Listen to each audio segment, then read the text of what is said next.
is how do you pronounce your name? That was close enough. Good attempt. But it's Eyal Eva Eyal as Eva. Okay, got Geva. it. Yeah, All right. awesome, awesome. Yeah, it's lovely to have you. It's been a while since I actually saw you around, so it's been a while. Thank you. How you been keeping? I'm good. Thank you very much. It's Lovely. a lovely afternoon here in the UK. We have sun for 5 minutes. We'll see how long it will last. So, um, I understand. I understand. Yeah, well, I'm gonna hand it over to you. So everyone, here is Iya Ifa, yeah, and close. he's going to be speaking today about RPA uses in automated testing. Over to you. Thank you. Share my screen. Okay, here we go. So now you can see also my presentation. That's good. Just a bit, as already mentioned, I've been doing the automation in various forms, and QA and test management and release management in almost 3 decades now. I started in what was green screens automation in Unix, AIX at the time, and moved into more UI front-end type of tools like QTP or UFT, how it's now being called, and the rest of the HP or previously Mercury platforms, and obviously Selenium and so on. But there was always something missing. There was also always something that's, oh, if I could only do that, that would have been make my life much easier. And it's always the things that come before and after the UI or the front end or the browser automation. And I think this is where the RPA or robotic process automation comes into place. And this is what we'll talk about today. We'll talk about the specific tool today, but in general, there are many tools that can provide similar results, and we'll talk about those as well. So without too much ado, as they say, let me just switch back to my right view. There you go. And we'll start. So, what we're going to cover today. So let me just wait for the switch to actually happen. Okay, so we'll talk about the fundamentals of RPA. What is RPA? What's its use in test automation as a general? We'll talk a bit about Playwright, although it's mentioned here as a subject. This is not really the focus of this. Playwright is another tool in the big repository for N8N or any other RPA tool for that matter.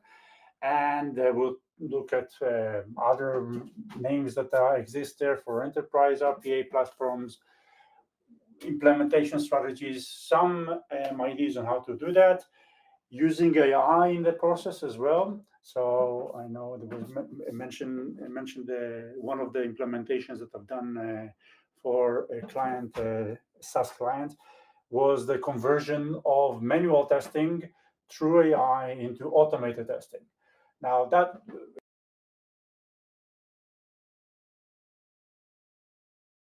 everything comes with the pre-invest. We got 80% of the way, and N8N gives you that added layer to take you from point A to point B in a much more streamlined manner. So we'll look into that as well. Okay. So what is RPA? So as I mentioned, the RPA stands for Robotic Process Automation, and it's a technology to help you automate processes and not just software. So not just testing a UI, not just testing API, but from start to finish, automating a whole process. It could be, we'll talk about some use cases when we go through the presentation. And we'll also look at some very simplified use case. I'll show you how to build it. And that allows us to actually have a more robust and end-to-end automation framework.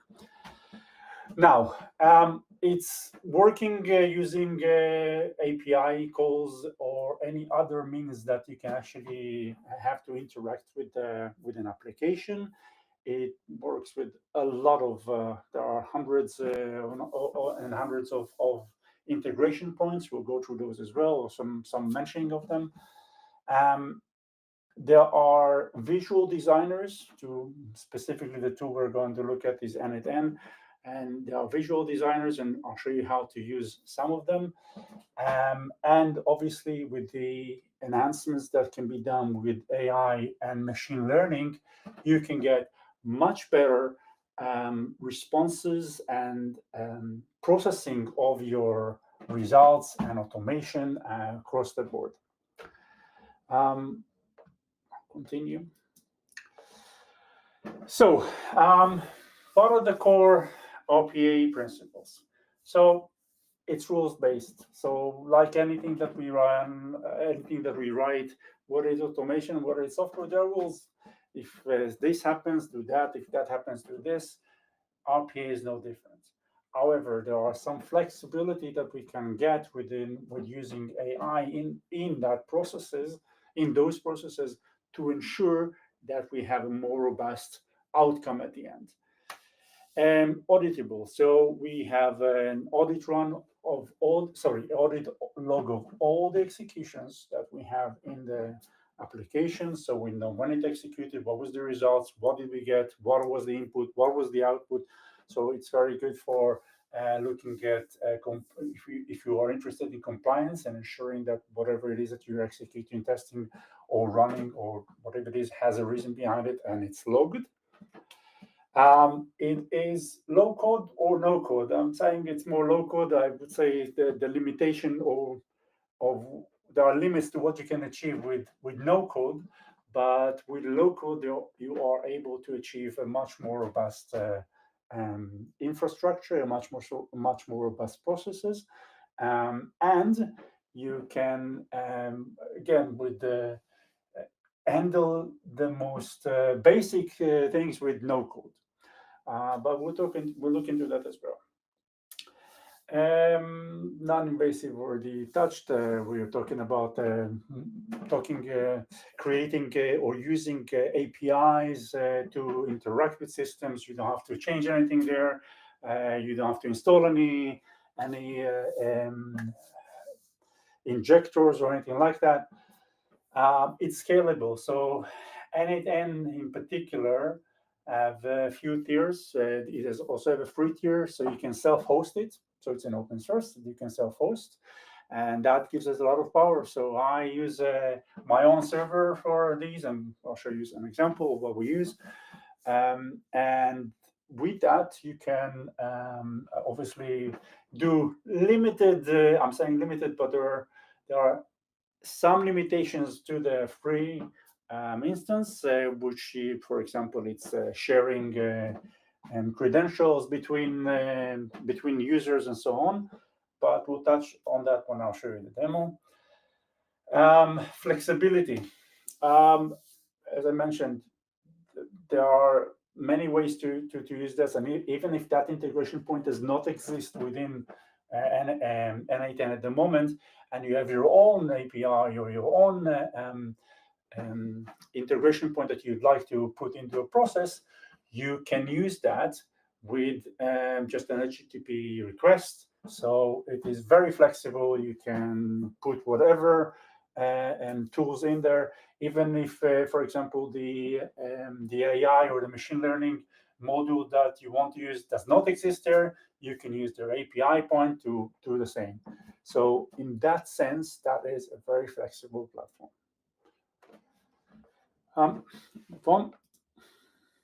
So RPA, so again, there is a lot of confusion, especially if you're not a professional that deals with the automation or test automation. And sometimes I'm sure you'll see it when you are doing your job hunting. When you put automation, you get all sorts of rules. You get automation where it's DevOps automation, and you get automation which are test automation. And this is where effectively these are the touch points between RPA and the test automation, which is also what we do at TechID Consultancy. We help people get the right rules. in the right area. So we do, and we'll touch about that as well later. But in that sense, um, if we look at the framework for RPA, RPA touches on processes. So it helps you automate many applications, not just the browser facing, not just your app, but anything that leads into the app. So it could be reporting after, it could be data creation or gathering of information before the execution is needed, even the creation of that. And it does that with, as we mentioned, with the low or no code. Where today most of the traditional test automation framework are browser focused, more of the web apps. But I'm currently consulting for a transformation of an SAP program, which obviously is, whilst it has a web interface, most of the things or a lot of the things that we need to or want to automate, we can't do during these type of transformational projects. So this is where APA has a lot of power. So RPA can help us do these automation outside the browser scope. Um, Drag and drop is again for RPA. It's more visual, low code, as we talked about it. Um, we all know that Selenium, Playwright, and so on require some knowledge of programming. Whilst you may don't need to be an expert, it's good to know how to code. The maintenance around N8N or RPAs in general is more around the versioning for security rather than anything that changes with the API points, but it doesn't require that much of a heavy maintenance in that sense. And processes tend to run, and that's what's nice about it. So I'm sure some of you came across these. I know I get many of these in LinkedIn and others. Very robust automation processes that are being implemented. For example, automatic blog creation from gathering the information of what is doing well at the moment until the point that there is a blog posted in a WordPress site. All of this can be done with N8N, for example. And that goes down to the integration point as well, as we just discussed. So it allows us to be much more flexible with what we can do. What it's best for. So we know what, I'm sure all of you are familiar with the Selenium, Playwright, etc. And this is where you want to put your testing logic in. So as in, this is what I'm verifying against. However, I'll show you a scenario today where you can actually use AI in that process. So instead of using a traditional automation. The learning curve. So it really depends on the persona, but I feel that with N8N, the learning curve is much lower because there are, again, it's a low-code tool. It allows you to do more intuitive stuff than having to write code or go into details of defining objects and so on. And we'll see that later. So, benefits versus challenges. I'll start with the challenges. So it takes a bit of time to get into. So I know I took maybe 3 days to find my legs around it. When I started, I think it was about 12 months ago, when I started looking into that. And it takes a bit of time to get used to it. But again, it's nothing like learning Selenium for the first time or how to use that. There are some the error handling you need to think about your process. So we talk about best practices going forward, and therefore the handling or the unexpected scenarios is something that you need to make sure that you have thought about and catered for. There are dependencies on some integration points, on the versions of these integration points, the compatibility of those. So we talked about the maintainability, but again, it's nothing out of the ordinary for a software solution. There is a matter of specialized skills here, but I think it's again relatively limited compared to anything else that is automation related. Now, the benefits, you can schedule it whenever you want, but you can do it with any other tool, to be fair. However, it is the fact that you can schedule anything else other than just your automated testing that is the advantage of this tool versus other. So it allows you to have your test automation in the middle rather than and have it orchestrated throughout many activities. And we'll talk about some use cases later. So that's a good advantage there. It's the test coverage, it's the process coverage that I've mentioned numerous times already. And it's about reducing the overall effort of the team. So it's not just, okay, I'm giving this to the automated testing team, and they can do that, and they will take 3 days to do this, and they will take whatever to achieve.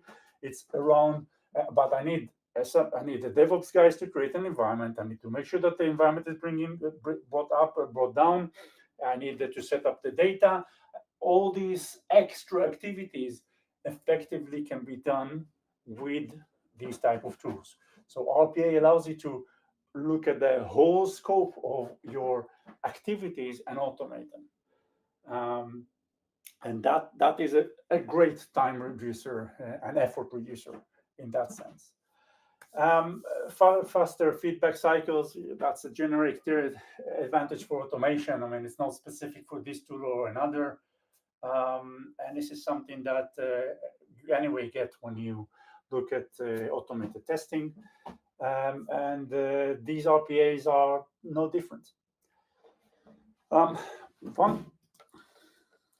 So, as I mentioned, we'll be looking at a specific tool. It's called N8N, or some people call it Nathan for short.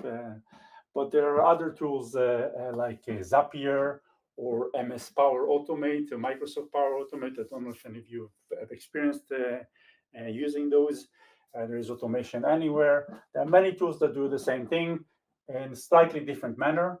I like Nathan. It's very popular. There is a lot of resources out there, and there's a very good community. Again, it's building the flow. The workflows are visual. We'll look at an example right after this. On 3 slides. The flexibility of the code, you can use many types of codes. You can effectively, especially if it's self-hosted, you can run Dockers in parallel to your N8N implementation and use different technologies, even if they're not necessarily supported, built in by N8N. There's also a community that creates nodes. This is what they call these building blocks, are called nodes in N8N, that creates different nodes. So there is a Playwright node there. There is a Jira node there, which will show that we'll see the usage of it later. Integration with Google Drive and so on, and it makes interactions much more easier and friendly. AI integration is possibly the biggest advantage of these things, is that you can put, whilst you put in your automation as an executor, if you like, in the process, you can look at AI integration as a matter of a tool to help orchestrate some of the decisions that are made throughout these workflows. And that gives it a lot of gravitas and a lot of benefits compared to other ways of doing automation. It doesn't have to be automated in a way or written in the code structure. It's a lot of the time it's about the prompts, as we all know, and it's about setting the right context and so on. And we'll see an example for that. But I think that N8N specifically is a bit more technical than other tools, in that sense that you can dive in if you want to, and you can go into a more technical adjustment and tuning if you want to, versus other tools like Zapier, for example. And we'll move on. So there are principles for implementing RPA in general. You want to start on a whiteboard. I usually do. I usually start on a piece of paper or on a whiteboard. What do I want to do? What do I want to achieve? And that goes down a bit to the challenges we discussed earlier. It's looking at, we'll look at some common pitfalls at the next slide, but it's about ensuring that you understand the full workflow that you want that you want to implement, that you understand the integration points, that you see what type of data passes from one system to the other. It's not always trivial, and that's worth thinking about. Um, Mentioned here again Playwright in a specific manner, but it can be any other tool to automate or to run your automation. It can be Selenium, it can be whatever it is. Um, but it's important to make sure that we have these setups in that environment predefined. Again, you can even automate those with RPA. So having a sub workflow that we prepare this, destroy this at the end, and then you have a much cleaner environment that you can then back up, or then less cost on storage and so on. These are very helpful in some organizations that I've seen. And this is very helpful from a DevOps perspective. So there's no lingering environments running or being spinned up forever. It helps reduce the cost of these cloud infrastructures. Error handling, it's very important, obviously, with automation, and with no difference with RPA. So RPA error handling is a very important aspect to take into account when you do your design and when you think about what you want to do and how you want to do it. It's what you would do with a failure. Do I send somebody a Slack message? Do I shoot an email? Do I raise a Jira ticket? I don't know. Depends on your flow. Depends on whatever you want to achieve. Reporting. So it's not enough to just look at the execution, because sometimes this is maybe a very important element to automate, is the reporting of the executions. So how do I present this? Who is it? Who is my target audience? All the very basic of this. So whilst we look in Selenium or Playwright, the test report isn't necessarily a business front-end type of report. RPAs, or anything in particular, can help you adjust these output that comes off your test automation infrastructures and present it in a much more business-oriented manner, which actually is meaningful information for the business. And it saves you a lot of time with you having to, analyze these. Well, what does that happen here? What does that mean? And so on. Once you put these rules in place, this helps you achieve these targets. Feels like I'm going to need a drink of water in a second. I'll do it after this slide.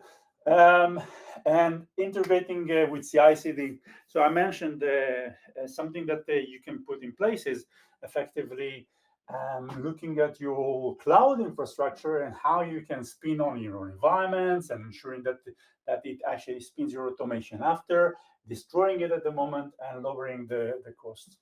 I'll take a sip of water and then we'll continue.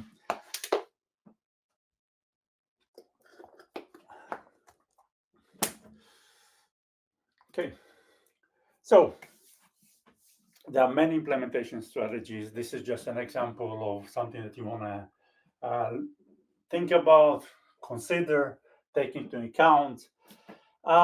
Assessment we already talked about. It's about your planning, is whether I can, what do I want to automate? Okay, that goes without saying to every automation project you ever do or ever done in the past. Is should I automate it? That's also always a question that you need to ask yourself. Not everything is worth automating. Sometimes the effort for automation is much greater than the effort to do it to execute it 3 times a year. So it is something that you need to obviously balance and examine before you make your decision on whether you want to automate that workflow or that process. It's looking across systems. So not just I'm looking at this browser or this app, but it is what's feeding it, what the information is going, where it's coming, what are the other business processes that are dependent on that and enable that automation or tests run to happen. So this is where the assessment happens, and this is where you want to spend a lot of time. Do it right in the beginning, and design it correctly to avoid the issues at a later stage. Basic QA principles. And Obviously, we talked about ROI. That's a very important point, right? Ensuring that we're doing it for the right reasons. Pilot. So pilot is always a good thing to do, or as we say, proof of concepts. Can I actually achieve what I want to achieve? Does this system actually provide me the data that I want in a format that I want? If not, what are the mitigation points that I can put in place? Can I actually change the output with other tools, or revise it or amend it? Again, in the scope of RPA, in the scope of automation, in general, can I get the results I need? So this is something that will allow you to if you go through a pilot stage, you will actually identify this point. It's a very important point in your journey to automation of processes. And another element is scalability. So whilst me using my small server somewhere in hosted it is great. You want to make sure that you can that you build processes that are scalable. So when all of a sudden you have to run 10 of them at the same time, or 30 times a day, they work. So this is something that you want to, again, establish to start with, or think about, at least consider it. How would you manage it?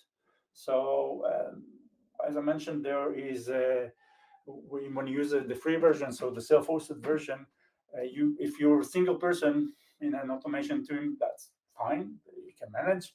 But teams tend to grow if there is a lot of work, and for that you may want to actually have a shared repository of credentials and so on, which the free version doesn't help you. So but then you can go into these N8N subscriptions, which are really, they're not that expensive, they're quite affordable. But this is something, again, that you want to take into account when you're doing your planning. Last but not least is optimization. So you run it once, you run it twice. This is, again, basic automation stuff, also applies here. You monitor the performances, you make sure that it actually runs as you want it, when you want it, the behavior are corrected. It's a bit more about it's continuous improvement in a way, ensuring that you fix these I have not thought about this, a type of case, and so on. The best practices are, if we look at what again, for automation in general, and specifically here, is about layered approach. So making sure that you are doing a smaller type of workflows, and maybe stringing them together. So helping you, that will help later with maintainability.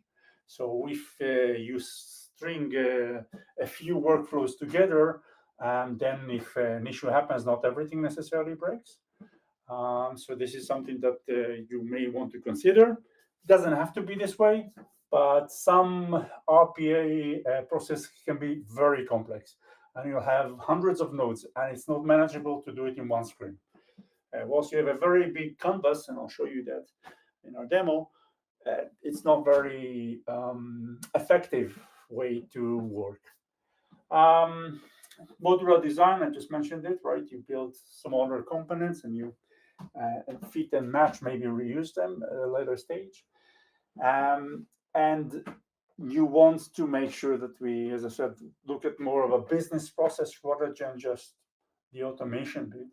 And it is who takes part at what workflow, and defining that workflow with them, and then string it all to a whole robust process. Common pitfalls. Sorry, pitfalls is something else. Fragile automation, again, best practices of automation is we need to ensure that we don't just in your automated testing, don't look at just automate selectors. Look a bit outside. There are ways today with AI. There are amazing ways to achieve these robust automation processes. We won't touch on it here, but again, if you would like to discuss this, this is a part of the services that my company offers. Tools pool. So making sure that you use the tools you need, not to use tools just because they're there, but try to converge and try to reuse some of the tools and some of the processes. And I'll show you some of this, maybe just a small example in our demo. Not maintaining. So that's usually where most automation projects fail, is about maintenance and not thinking about the maintenance cost and requirements when you actually do the design for the test automation. So the next slide is about the demo that we're going to do, or that I'm going to show you. I'm going to show you a bit on, I'm not going to build it from scratch. I already built it. Verified it works, but I'll show you a bit more in details on how you would have built it from scratch and how to start with anything. So our workflow is, I wanted to show you something that's a bit slightly outside of automation, test automation, but also related to it, and also show you the capabilities of integrating many tools together and bringing them together to a workflow that runs. So what we will do is we'll use a trigger. So every process needs to have a trigger. It can be a time trigger, it can be an action, it can be something changes somewhere. And what we will use in our demo is a Jira bug created. Okay, it doesn't matter now for the sake of the demo. It doesn't matter how it's being created, whether it's created automatically or manually or from another test that runs somewhere else. But when a Jira bug is created, what we will do, we will go and fetch our PRD, so our requirements document, and we will I stored it in Drive and Google Drive, and from that we can then examine it with OpenAI versus the PRD. Is this a real issue or not? If that's a real issue, we will ask OpenAI. In that case, you can use whatever you want there, but this is just an example to write the test cases to cover that case, because obviously if that's a bug, we missed it somewhere in our automated scripts before, so why not automate it? And ensure that we have the data for it generated, and gather everything that effectively we need to have a more effective Playwright or automation framework. Now, with that, in the demo, we'll not see how this is running in terms of the Playwright test created. There are ways to do that. It will take us many more hours to achieve that visibility here, so we're not going to do that. But like I mentioned in previous consultancy role that I've done, I help them create or automate these manual tests into an automation framework that effectively does that. So there are ways to do this. We can discuss it in some other, maybe more one-to-one discussion. If it's not an issue, that's the other leg of the query. So what I want to do is to update the Jira. I can I'll just put a comment, this is not an issue because, and I'll move it into done. So getting it out of my my scope. Obviously, you can choose to do it, send to somebody else, do a review before it's closed. You can do whatever you want, but that's to simplify the process and to present to you the right demo. This is what we're going to do. Now, I need to find the quickest way to actually get off my presentation. So give me a second, and I will be able to actually show you the demo. So let me see. Go. Okay, so now you can see with me the um, Jira instance that I created with my free subscription on Jira. And what we're going to do is, instead of there is a demo issue here. So look at that bug, because what we're going to do in order to trigger the automation is effectively clone that bug. I would have expected something to happen when I click this button, and assuming that nothing happened, this is a bug that, let's say that we raise manually for that matter, and I want the process to verify whether this is a real bug according to the PRD or not. So let's look at N8N now. So every automation process starts with a trigger. Here we have two triggers. One of them is manual, which is currently turned off because we have a Jira trigger. But in the Jira trigger, this is where you define, by clicking it, this is where we define what's going to happen. Okay, this is the account details that I used with an API that I configured in Jira. You can do that easily. And what is the event I want the trigger to look for and to listen to? You can choose from all this list. Okay. So there's a lot to choose for. So this is where I said the opportunity and the way that you can, whatever you can achieve here is really endless. It's how good your imagination is and your planning is, and not so much you're less limited by tools today, which is something that I could only dream of decades ago when I started with this. So this is something that is very good and important to take into account. Then we will take the attachment, if there is one, because I would expect it to have one, because every good bug have an attachment to it, whether it's a screenshot or a text file. Then we'll go into the agent. Okay, we'll be using, as mentioned here, OpenAI. And we will look at the PRD. We will read the PRD from Google Drive. And if it's a real issue, we'll update the Jira and we'll assign it into someone else. If needed, well, in this case, it's myself. But we'll change also obviously the status of it to in progress. And if there is not enough knowledge in the PRD, which is also a response that the AI agent can say, well, you know what, actually you're not telling me, and instead of it hallucinating, what I would like to get to is the point that it actually checks. If there is not enough information, then it will update this is what we talked about, error handling, right? So it's foreseeing what type of errors could happen and catering for them through the process. So if there's nothing, if it is a real issue and there is enough information, there's nothing for us to do. But if there is not enough information, then what we want is to add another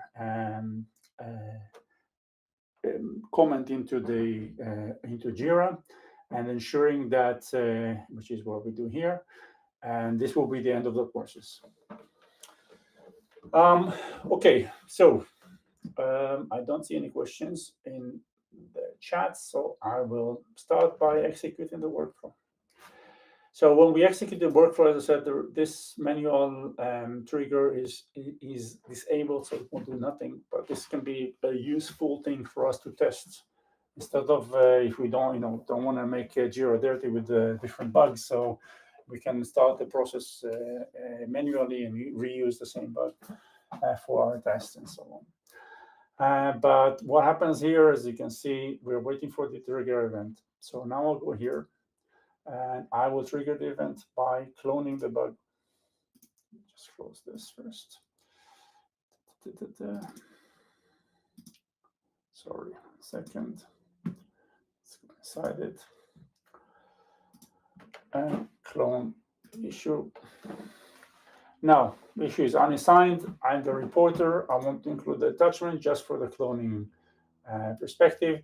As you can see, this is still nothing happened here because I have not cloned the issue yet. As soon as I click clone, you will see the process starting to run. Assuming they actually listening to the right. Let's just see that it finished. Okay, let's open it.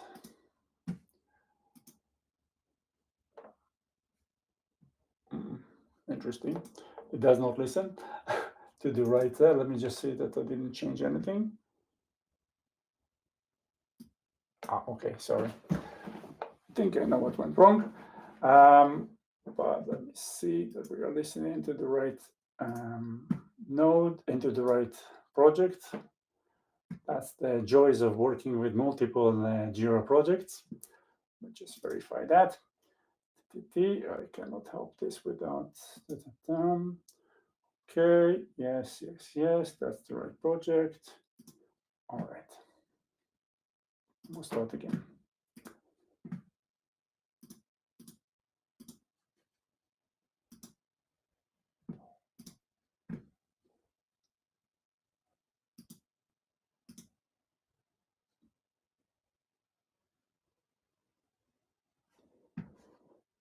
Okay. It identified the previous. Okay, fine. Excuse me. This is the. Just zoom out in my browser. Obviously, want to. That's what happens when you sometimes use a Mac with a different mouse. So excuse my zooming browser. You know what? I will just start a new one. Don't know where the zoom button went. There we go. Okay. Going back to this, making sure that this is actually off. Okay, it's fine. And again, we will duplicate the issue. I don't know why it does that. Here we go.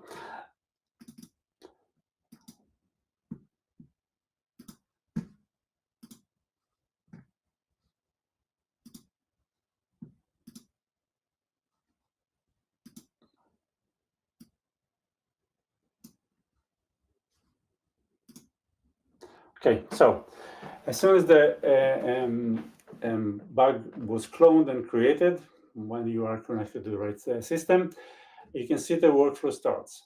So we're getting all the attachments and so on. There was an IA engine. We'll have a look at the details of the execution after it finishes and what conclusions it got to. Okay, so if we look at the duplicate issue, let's look at the backlog. And it's going to be the last one that we've executed. Actually, I can see also the other one worked, it's just we didn't see it. So what happened here is, as you can see, this is the original one. And in the original one, all we have is the attachment with the error that we logged, nothing else. However, after the execution of N8 and with the input that we gave it with a new bug, what happened is that it added all these details. So it created effectively a BDD type of scenario that it added into it in order to test these capabilities or these errors to ensure that they're not returning. There's also some coding that it obviously tried to, but it didn't really add the actual website there. So I didn't give it enough information to write the whole script. But it gives us the bones to actually write the scripts and the implemented script that we need in order to retest this issue and ensure that it doesn't happen again. Let's move on to N8N, and we'll dive into the details of each one of the steps. So if we look at getting the attachment, obviously this is just going into the Jira trigger and getting the information we need. This is the attachment, just helps the agent, the AI agent, with the analysis that it does. So effectively what we said to the agent is assess the issue raised based on the PRD, which the PRD is something that we provide from Google. So the agent, AI agent in N8N has a few capabilities. You can enable many tools to it. So you can just click there. So these are the type of tools. You can use also MCP. So if you want to use Playwright as a tool for it to actually use, you can give this as available. You can also use memory when you do an execution, so it will save if you have to process things over and over again, or more than just once. You may want to use simple vector storing. There are a lot of tools, as I mentioned, that you can attach. This is just for an AI agent. These are the tools that are available to it to use. Many technologies are being, many companies are developing integration points into N8N, so there's a very extensive list of integration points. But what we've used is Jira. So if we look at what we've done here, so what I've asked Jira to do is, this is a tool available for the AI agent, is to actually move the ticket that was raised to done if it was rejected. However, it was not rejected, and that's the other option that I gave it here, which is, as we can see by the green tick box, this is the option that was executed. And what happened here is that we changed the version to in progress, and we added the details into the ticket. Now, we'll also put it, assign it to a person, and change the version here. Now, what's great about the stringing of these, and this is how it's done in N8N. If we look at this example here, this is where you can see all the previous steps and the output that came from them. So all of it can be JSON, it can be a binary, it can be whatever it is that came, and you can reuse it into the next step in order to create the output or the process that you need. So it's about, we talked about it earlier, ensuring that you integrate the right elements and ensuring that you have the right data coming from one system into the other in order to make the right decisions going forward. This is where obviously this has not happened, because there is the issue is valid, because that's the output from the AI agent, and therefore they didn't have to do anything with it. So what it did is change it into in progress. However, it also created the tests and the features that we've asked it to do. So if we look at the prompt, our prompt is based on this PRD and the issue described, whatever issue that was created. Again, you can look at previously the previous output from all the process that you run. So it doesn't have to be the one just that came before it. So you can also string other ones.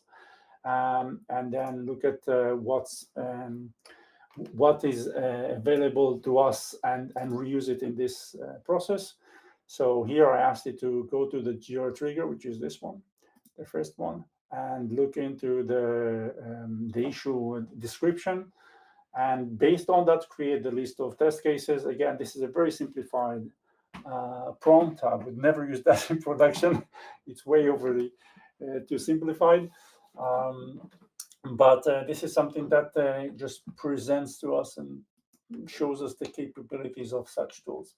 Now, this is set into an inactive. However, when you set it to active, you can set it to be active to always listening, to listen only on a schedule, between 8 to 5, all the time, always run every 5 minutes, run every 10 minutes. It really depends on how you want to process this.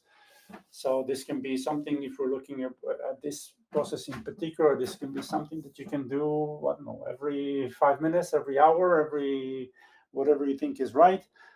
in order to ensure that we have the right processing of the issues that are raised in Jira. Again, that's just a simplified manner of that. With that, go back to the presentation. And then we'll see if we have any questions. This, excuse me, just go into presentation mode. Let's have a look and make sure that you can actually see the right thing. Yeah. All right. So we've just seen the demo and how it runs. Use cases. So we talked about some of it, so I'm not going to go into too much details. I know we are about 10 minutes from finish. So end-to-end testing, so creation of data, automating the full scope of the process. Again, what I showed you with the Jira example, there could have been another process before that that feeds into this, which is what creates the bugs in an automated manner as well. So your automation scripts can create the bugs in an automated manner. This workflow will assess if it's a real bug. If it's not a real bug, track it down. If it is a real bug, well, I would even do it in the first place, right? So you do the assessment even before you raise the bug, maybe. And that will even make your process way more efficient. So there are many ways of doing that. Hundreds of ways of skinning a cat, or 12, I don't know. And we can combine, as I showed you, AI capabilities in it. There is UI testing that you can put in it. There is API for sure that you can run with it and help enhance and create a more robust process. Obviously, when you look at regression testing, this is again how it fits into our usual or our more traditional automation processes. So when you look at regression testing, you can have a process that workflow will spin up an environment and spin it down. So automate your setup and tear down, not within the scope of automation, but within everything that surrounds the automation. That could be even data gathering. That can be reporting creation. We talked about that earlier. Cross-application testing versus just cross-browser testing. So cross-browser is something that you can manage within your automation framework. However, if there is data that needs to be pulled from one environment, from one application and pushed into another as an input or for processing or for reevaluating and so on, that is possible, as we've seen in the demo. We have only 2 more slides left, so try not to go over time. Future trends, well, the future is already here. As many of you see day in and day out, AI, machine learning is something that it's changed the way we look at things, changed the way for us to evaluate things. And we've seen that in this example where effectively I can, instead of having the BA or the product owner review the bugs with whether they are correct or not, that's a huge time saver for them. It's in the PRD, then that is a bug. If it's not in PRD or I don't know, it goes into the I don't know, and it assigns it to the BA. So this is a very effective workflow that you can put into place and saves a lot of time from the business. And as overall for the teams, we talked about, right, the low code, the no code testing framework. This is something that really helps us. You see, it's really defining the inputs rather than writing code. So there isn't much code. There is writing prompts to an AI. There is defining the input from a JSON, but so it does need some technical capabilities, but you don't have to become an expert in that sense. It helps. It helps because you can do things way more effectively and more efficiently. It's about IoT is something that we haven't touched about in this presentation, but it allows us to, because we can automate things outside our scope of browser or application, we can look outside our world that is virtual. And this is where a direction that I've seen happening with these type of tools with RPAs. So decision making which drives something in the real world, order milk, for example. Um, I think that's it. And as well, it's getting started. We already talked about it. I already talked you the presentation. I don't think we need to go into it. But this is some of the resources that are available for you to look into and consider. And just so if there is any requirements for you to do any automation, I am providing this consultancy services, also recruitment for those type of roles, and I'm happy to assist. So thank you very much.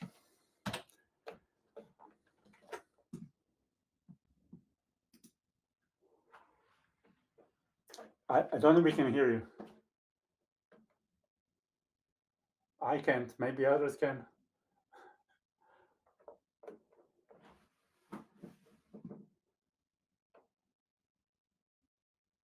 Nope, not to me, but maybe again. Let's hope that everybody else can. Let me put myself on mute, maybe.